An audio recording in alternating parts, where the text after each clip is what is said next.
So dear PGs, so next few minutes we'll discuss about the clinical features of the CKD.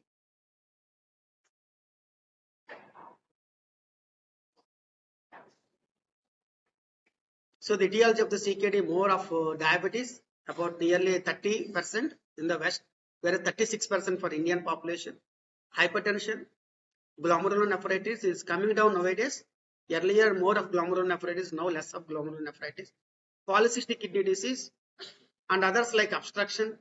So post UTIs or pyelonephritis or bladder obstructions, outlet obstructions, benign prostatic hypertrophies or post radiotherapy obstructions, etc. So the most common tool is about the diabetes and hypertension. So screening already told you. So these things.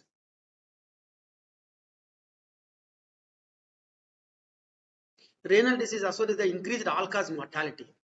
See here the previous MI, diabetes and CKD. Second one tall, with CKD alone, with diabetes alone, and no diabetes or CKD. So if you see the diabetes and CKD, the mortality will be very, very high. So in all the diabetic individuals, let us see that he should not have CKD. Mortality is more frequent in type 2 diabetes with the kidney disease than in those without the kidney disease. So same thing here. So the no kidney disease is the first one, 4.1%. Albuminuria, 17. Impaired GFR, that is your elevated creatinine levels, about 24. And albuminuria plus hypercreatine, about 47%. So excess mortality when the fellow is not having the no diabetes and no kidney. So again, more albuminuria, less GFR, excess mortality. So the mortality point of view also, we have to reduce the albuminuria and GFR elevations. So this is the etiopathogenesis of your CKD. Already I told you the cystic kidney disease, tubulointerstitial diseases, chronic versus the acute renal failure pathogenesis. So AK and chronic kidney disease. So that is also very common in our population. So all of a sudden the creatine, all these years the creatine is 3.5 or the 4. Suddenly it is go up to the 7.5 or the 8. So because of the acute insult. So if you tackle that acute problem, again the creatine will come down to either your baseline of your 3.5 or the 4. So pathogenesis of uremia is nothing but CKD at the end stage, retention of the nitrogenous waste. So the people will develop the nausea, vomiting, etc. Increased intracellular sodium and the water, that is more fluid overload and hypernatremia. Decreased intracellular potassium. So even though the patient is having the hyperkalemia, so sometimes hypokalemia is inside the cell.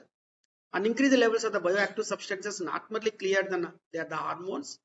Decrease the levels of the hormones and other mediators produced by the kidney, like your erythropoietins. Decreased basal body temperature.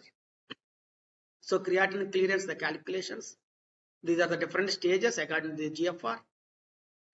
And the clinical manifestations of sodium water retention, hyperkalemia, acidosis, MDME, cardiovascular and pulmonary disorders, so pulmonary hypertension and pulmonary vascular diseases, hematological abnormalities, neuromuscular abnormalities, gastrointestinal abnormalities, endocrine abnormalities, dermatological abnormalities. So almost all the systems will be involved in the CKD. So it is CKD is a big systemic disease. So sodium and water retention causing the congestive heart failure and elevates the blood pressure. So there may be an accelerated hypertension in the presence of your sodium and water retention. If you just add the diuretic, good diuretic, and then the blood pressure will come down. And ascites and edema. So these you have to use the diuretics. But once the fellow is having the ascites and edema or hypertension or congestive heart failure, better to use the loop diuretics when compared to the chlorothiazide or hydrochlorothiazide. Enhanced sensitivity to the extrarenal sodium and the water loss. Vomiting, diarrhea, fever, sweating. Symptoms: dry mouth, dizziness, tachycardia. Recommends excess salt intake and water intake. Diuretics or the dialysis. So this is very important. So definitely we have to reduce the salt and also the water intake. So the water intake in the CKD population is proportional to the urine output. So check the urine output. If the urine output is about 1 liter, ask them to consume the 1 liter or 1.2 liters or 1.3 liters, not more than 1.5 liters. So the today's urine, today's input depends on the last day's output. Hyperkalemia, here the potassium sparing diuretics, ACE inhibitors, beta blockers, they impair the aldosterone mediator reactions. So these are very common. I told you several times that ACE, ARBs and spironolactone, they cause the hyperkalemia. That is the reason when you combine these drugs, so definitely you have to respect the potassium levels. Exacerbation of the hyperkalemia. How? By the potassium rich diet. So you know that potassium rich diet like fruits and the coconut water. Endogenous factors like infection and trauma. So they also cause hyperkalemia. Metabolic acidosis, there is a decreased acid excretion and ability to maintain the physiological buffering capacity. GFR more than 20 ml per minute, transient moderate acidosis. Treat with the oral sodium bicarbonate. So we use the oral sodium bicarbonate. So the common drug trade name is your nodosis. So we use it as maybe the BD or the TAD to avoid the acid excretions, to increase the susceptibility to the acidosis. Bone mineral disease, the decreased calcium absorption from the gut. So in the CKD population, the calcium absorption from the gut will be impaired. And overproduction of the PTH because of your hyperphosphatemia. And obviously there will be the vitamin D metabolism defects. So you have to give the vitamin D outside. And a chronic metabolic acidosis. So these are all leads to the mineral bone disease. So decreased renal function will lead to hyperphosphatemia and decreased 125 dihydroxycholecalciferol and accumulation of the B2 microglobulin and A13 intoxication. So all these will lead to your hyperplasia of the parathyroid glands, osteitis fibrosa cystica, osteomalacia, adynamic bone disease, and dialysis related amyloidosis. So finally the metabolic acidosis. Cardiovascular and the pulmonary abnormalities, the volume and salt overload will lead to the pulmonary edema and heart failures and accelerated hypertension. Hyperrenemia, so you know that renin will increase the blood pressure through your angiotensin 2, so leads to the hypertension. Pericarditis is a very common in CKD population. You can hear a beautiful pericardial rub. So that is a very common. You will have a uremic toxin accumulation, and that is a big indication to start the dialysis. If the fellows develops the pericardial rub in a CKD population, so that itself is a big indication to go for the dialysis. Accelerated atherosclerosis linked to the factors above and the metabolic abnormal like calcium alterations, hyperlipidemias. Anemia, lack of the erythropoietin production is one hand, and also bone marrow suppression. See, this is because of the poisons, the leukocyte suppression, infections. See, the CKD population, now the infections are very common in the CKD population, like your tuberculosis or pneumonias or abdominal infections, skin and soft tissues infections, meningitis. So these are very common in CKD population. Bone marrow fibrosis because of the elevated parathyroid hormone and aluminum toxicity from the dialysis. Increased bruising, blood loss, and the hemorrhage. Lab abnormalities, prolonged bleeding time, and abnormal platelet aggregation. So these are all the hematological abnormalities. Not only your anemia and the bone marrow suppression, so there will be the prolonged bleeding time and abnormal platelet aggregations. Neuromuscular, so mild to moderate, you have the sleep disorders. So most of these people have the sleep disturbances. Impaired concentration, so the memory loss will be there and impaired concentration. Irritability, myoclonus, stopros, seizures, and finally coma. So these are all very common abnormalities because of the increased nitrogenous waste productions leading to your CNS abnormalities. And some people will have the peripheral neuropathies. One of the common TD for the peripheral neuropathies is the CKD. These people will present like the restless leg syndrome. So hemodialysis related neuropathies and all the restless leg syndrome. So I have to see whether the fellow's urea and creatinine and potassium is the normal or abnormal. So if the urea and creatinine is elevated, potassium is elevated, so he must be in a CKD. So it is a restless leg syndrome. Gastrointestinal abnormalities, the peptic ulcer disease, is it due to secondary hyperparathyroidism? Or uremic gastroenteritis, mucosal alterations, so a lot of the diarrhea, etc. Bad breath because of the ammonia, that is uremic feta. Non-specific abnormalities like anorexia, nausea, vomiting, diverticulosis, hiccups. So these are very common in our population. See, in our Indian DKD population, CKD population, so most of the time they present with the gastrointestinal abnormalities also. You imagine all these symptoms are non-renal symptoms. So to identify the CKD, it is your knowledge. So high index of suspicion must be there to identify that this person must be in a CKD. See, gastrointestinal abnormality, always think of the gastrointestinal diseases only. For all the cardiovascular and the pulmonary, you always think of the pulmonary diseases and the gastrointestinal diseases. So, whereas in the CKD, as it is a multi-system disease, so most of the times now when the fellow is presenting with the gastrointestinal symptoms, few respiratory symptoms, few CNS symptoms, etc. So all clubbed together, it could be a CKD.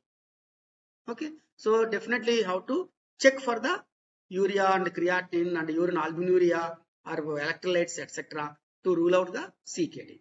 So this is very, very important. Some endocrine abnormalities, insulin, prolonged half-life due to reduced clearance. So I told you, so you're giving the insulin 20 units, 30 units, the person is getting frequent hypoglycemias. Earlier, you used to take 30 units of the insulin or 25 units of the insulin. Now, even with the 10 units or 15 units is getting the hypoglycemia. That means the metabolism of the insulin is delayed. The insulin is maintaining the body for a prolonged period. The half-life of the insulin is increased. All this is because of the CKD. So just check the creatinine level. The creatinine is 3 or 4. Sometimes the patient presents with hypoglycemia, frequent hypoglycemias, with the same doses of the OHS or with the same doses of the insulin all these months or the years. He is getting frequent hypoglycemias. Again, the cause could be CKD, presence of the CKD. So it's always your knowledge will tell you whether the patient is in the CKD or not. Amenorrhea and the pregnancy failure, low estrogen levels. So there will be the low estrogen levels in the CKD population. So there will be the menstrual irregularities. Impotence, oligospermia, and the germinal cell dysplasia, low testosterone levels is also possible with the CKD population. So infertility in CKD. Dermatological, so the skin is very pallor. So because of the anemia or accumulation of the pigments, the skin color changes. Ecchymosis and hematomas, the clotting abnormalities, and pruritus is a very common in CKD population. When the creatinine level is 3 or 4 or the 5 or the 6, these people present with the pruritus. So excoriation. So calcium deposits from the secondary hyperparathyroidism. So these are all the abnormalities, the fluid and electrolyte abnormalities, volume expansion, hypernatremia, hyponatremia, hyper and hypo, metabolic acidosis, hyperphosphatemia, hypocalcemia. What about the endocrine? Secondary hyperparathyroidism, adynamic osteomalacia, vitamin D deficient osteomalacia, carbohydrate intolerance, hyperuricemia, hypertriglyceridemia, increased LPA levels, that is more of atherosclerosis. More the LPA levels, more atherosclerosis. Decreased high density lipoprotein levels. So again, HDL reduction, again more atherosclerosis. Protein energy malnutrition. So that means more prone for the infections.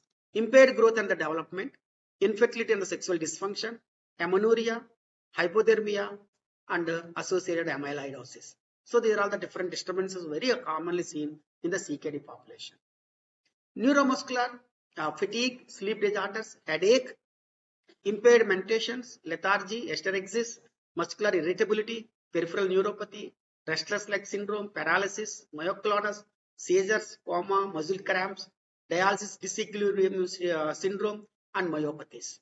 See, these are all about neurological problems. Cardiovascular, hypertension, heart failure, pulmonary edema, pericarditis, cardiomyopathies. So this is also very common. Uremic lung, accelerated atherosclerosis, hypotension and arrhythmias, vascular calcification, pallor, hyperpigmentation, pruritus, ecchymosis, and uremic frost. So dermatological abnormalities. So gastrointestinal, anorexia, nausea, vomiting, feta, gastroenteritis, peptic ulcer, gastrointestinal bleed, hepatitis, idiopathic ascites, peritonitis. Hematological anemia, lymphocytopenia, bleeding diathesis, increased susceptibility to the infections, splenomegaly and hypersplenism, leukopenia, hypocomplement anemia. So, you should read the CPP very accurately as a physician. See, it's a very, very, very big art of reading the CPP. So, what is the role of the hemoglobin there? What is the role of the total count? What is the role of the protein, polymorphs? What about the role of the lymphocytes? Role of the eosinophils? So, by seeing the CPP alone, you can you can come to a reasonable conclusion of the disease process. Say nowadays in the fevers, we see a lot of the people not only the thrombocytopenia with the leukopenia, with the neutropenia, with the lymphopenia. So sometimes with the high eosinophils. Yesterday I have seen with eosinophils 26%. So tropical eosinophilia. Okay, so these are the very, very important, and then correlate with the patient symptoms, etc. So most of the times now we don't require any high-tech investigations. Sometimes with a simple CBP and few investigations will come to a reasonable conclusion. That's how you are going to make a big impact in your areas of your practice. So it's very, very important. As a physicians, you should see the CBP. You please spend some time on the CBP and the patient in front of you. See the report, see the patient. See the report, see the patient. So not once or twice, at least 3 times or the 4 times or 5 times. So if you that practice, then you will be a master in reading the CBP. The same thing happens to your complete urine examination also. So always not always the urine sugar or the urine protein. So you concentrate on the urate crystals, some sediments, some nitrite. So nitrite means more of the E. coli in the urine. So that converts the nitrite into the nitrate. So these are very important. Not only your urine albumin and the sugar, whatever the leukocytes, whatever the nitrate, whatever the blood, whatever the CAS. So these are also very important. So if the patient is having all these things, then you can assess something about your kidney function. Whether it's an anatomical defect, whether the functional defect, when infective, or when glomerulonephritis, etc. and etc. So it's very important. So almost is I strongly feel that 3 years is not sufficient for MD general medicine. So don't waste your time. So very, very, very important. So spend some time on the CBPs and some time on the complete urine examination. In this, the same way LFT. So don't think that bilirubin and the SCPT, SCVT are sufficient in the LFT. So everything is important. Your alkaline phosphate is important. Your proteins are very important there. Okay, your PT, your INR. So they are also very important in the liver functions. So that only finishes your total liver function test. This is very, very important. So these are the gastrointestinal abnormalities. Coming to the hematological and immunological, all I told you all these things. So this I told you see the normal. The first one is see the afferent arteriole, see the efferent arteriole, see the glomerulus, the basement membrane, etc. See in the diabetes. So something is afferent with the efferent arteriole. So that is very much dilated. What about the efferent arteriole? It is constricted. Why constricted? Because of your angiotensin 2, because of your RAS activity. Okay, so after using your ACE inhibitors, what happens to the third picture? See the efferent arteriole. So they are earlier constricted. After using your ACE inhibitors or ARBs, what happens to the angiotensin 2 block will be there. So once the angiotensin 2 block, so vasoconstriction gone. So then what happens to the efferent arteriole? It is dilated. See, you should understand these basic mechanisms. So then only you are the right person to start the drugs. So any doubts here? See the first picture and the last picture and the center picture. Center picture, whatever the afferent and the efferent arterioles. How is the efferent arteriole? In the center one and the last one, third one. So that is the effect of your ACE inhibitors or ARBs and RAS blockade.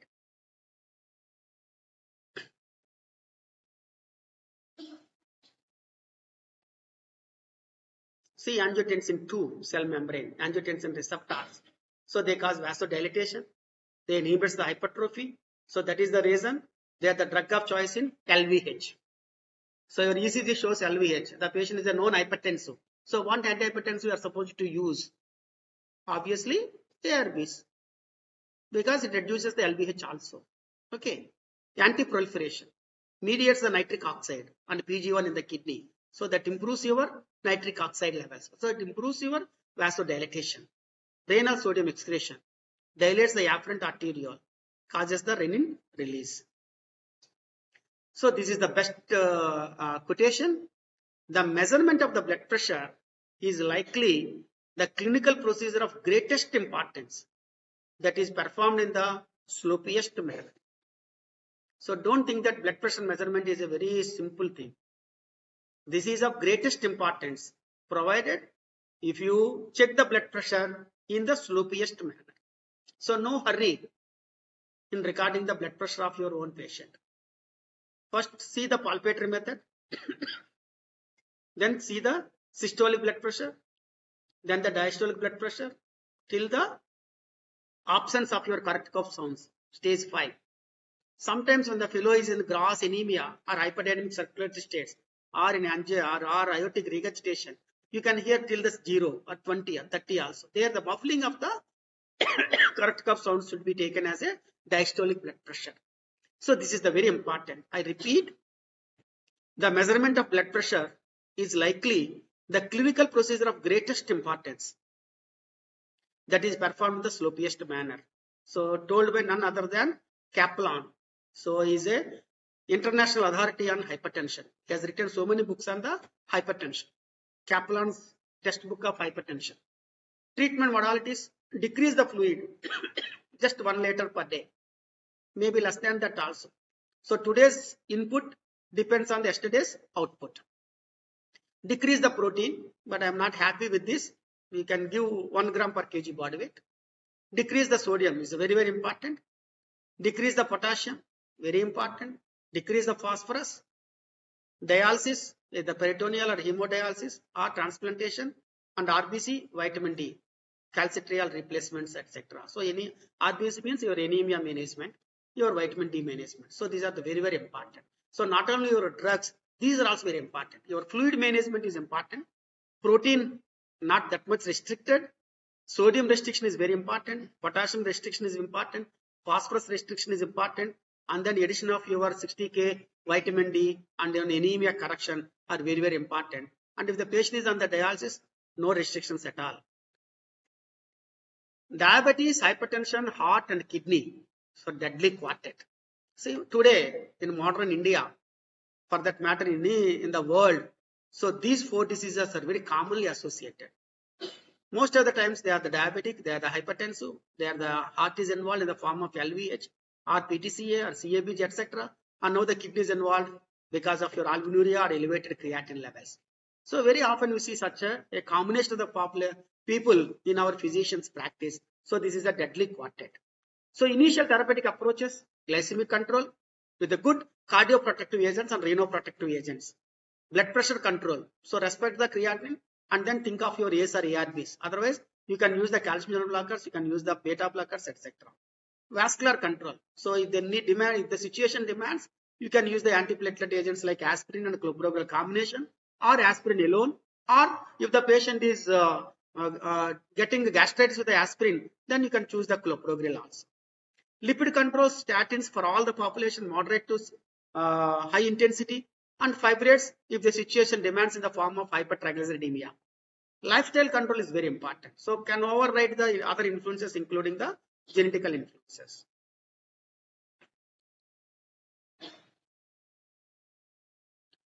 So this already I told you: anemia, electrolyte imbalance, diet.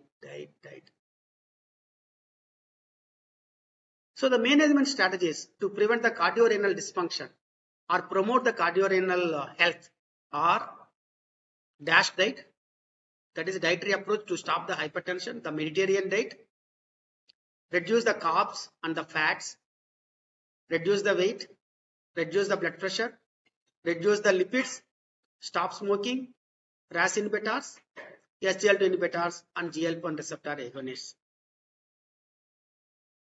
So Lena is very good drug.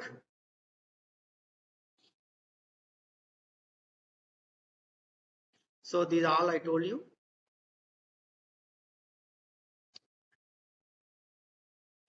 Hypoglycemia is very, very dangerous in all the diabetic individuals. And CKD is one of the important reason to get the hypoglycemia. So what will happen in hypoglycemia? See, there will be the hemodynamic effects and electrophysiological effects. So the ischemia, infarction will increase in the presence of the hypoglycemia. And then there will be the appearance of the arrhythmias, ectopics in hypoglycemia. So hypoglycemia has to be avoided in all the diabetic individuals. See, unfortunately, most of the people, they don't have the adrenergic hypoglycemia. So adrenergic hypoglycemia means the people presents with tachycardia, sweating, etc. And they correct the hypoglycemia by themselves. But the neuroglycopenic hypoglycemia is dangerous. That is hypoglycemia unawareness. So that is very common in elderly individuals and people with a lot of the comorbidities. Otherwise, if you keep the hypoglycemia in this population, so they will have both hemodynamic and electrophysiological effects and finally cardiac death also.